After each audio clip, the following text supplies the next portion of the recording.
はい、皆さんこんにちは。バックシリーズの、2、3つ目、前回はストップして出るか出ないか、今回は完全に出る。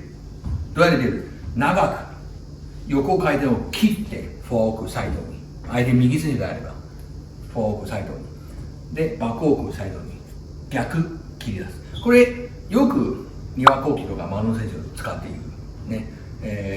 張本選手も最近を使っています。特に女子の場合は一番多い。男子よりは女子の方が多く使われているプレーで、そのプレーのした後、切った後何する？切った後の方が全部カウンター狙うか、相手が続いた場合は自分の4球目狙うか、サーブからパターンもできるし、レシーブから直接やることもできます。どうぞ見てください。どんな回転でも下ナックル横、どんな回転でもやりますので、フォアオークサイドに長く横回転を切っていく。どうぞ打ってください。それでよく見てから相手に注意した。はい、どうぞ逆の方向にどうぞ打ってくださいと、ね、相手を見てバックサイドに、ね、横切って、ね、どうぞで相手詰まらせることできるし、もし持ち上げられたらカウンター狙える。で相手に回り込む準備したらフォアサイドに横回転をかけてくる。この技術の方がストップ対ストップ、ダブルストップ、3回目のストップでもいつでもやれる。サーブからでもレシーブからでも焦らずに丁寧で着実にやれば、次のボールをカウンター狙うか、カウンターできなかったらブロック狙えばいい。フォアサイドに切った後に打ってきたボールは大体自分のフォア側に来る。で、ストレートブロック。バックサイドに切ったら相手回り込むとかバックドライブは大体自分バック来るんで、ストレートブロック。逆コースの方に狙うのはこの技術のポイント。で、切るときに気をつけるポイントは手首がフラフラしないこと。でも、硬くしてもいけない。なので、当たる瞬間を回転を切れる。早いタイミングで切ることはポイント。早いタイミングで切る。ワンバウンド、直後、すぐ。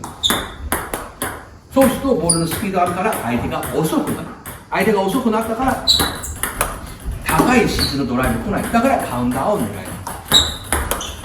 そのバックサイドに、今度はフォアサイドに、その後をフォアサイドでフォアで待ってカウンターを準備する。これがこの技術の使い方。ストップしづらい、フリックしづらい、先手取れない、どうする？切る。相手を打たせる。そういう使い方で試合の時に反撃で狙えるプレーです。どうぞ皆さん試してやってみてください。はい、このやってみてくださいと言ったところで、やはりこの長いのを切ることの方も、フォアサイドにバックサイドに方も必ず当たる瞬間、大きなポイントが一つのは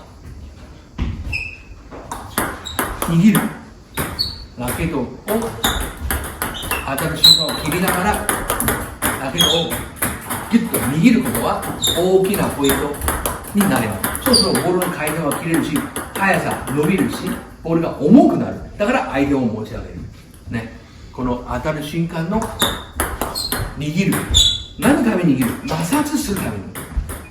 何も握らない、力入らないから摩擦しづらい。流れのまま、相手の回転のまま借りてしまう。でも自分をグッと握ると自分の回転で返す。だからボールが重くて相手は取りづらいから、次のボールを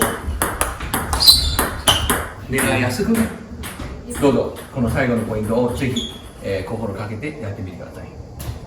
はい、では、3つ目の方の、長く切る、サイドに長く切る。これも相手を打たせてカウンター狙うのレシーブの仕方と、自分サーブ終わってからストップされた場合、相手を動かすの技術と、長く切る。フォアサイドでした。バックサイドでした。このタイミングはできるだけ少し早めに行くとボールが速くなるので、相手が取りづらいからやっと頑張って上がってきたところをカウンターを狙えるんですからね。フォアサイド、バックサイド、ごめんなさい。バックサイドで全部自分から攻めていけるね。よく見て、フォアサイド。で、やっと相手に返ってきたボールをカウントアウト。これが当たる瞬間、ちょっと早いタイミングの一つポイントに、同じく当たる瞬間をギュッとラケットを握って、自分の回転をかけていく。あくまでもカウンター狙うのレシーブ仕方。どうぞやってみてください。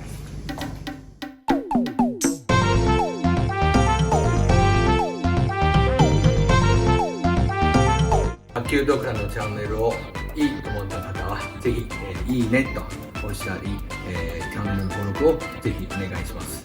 どうぞよろしくお願いします。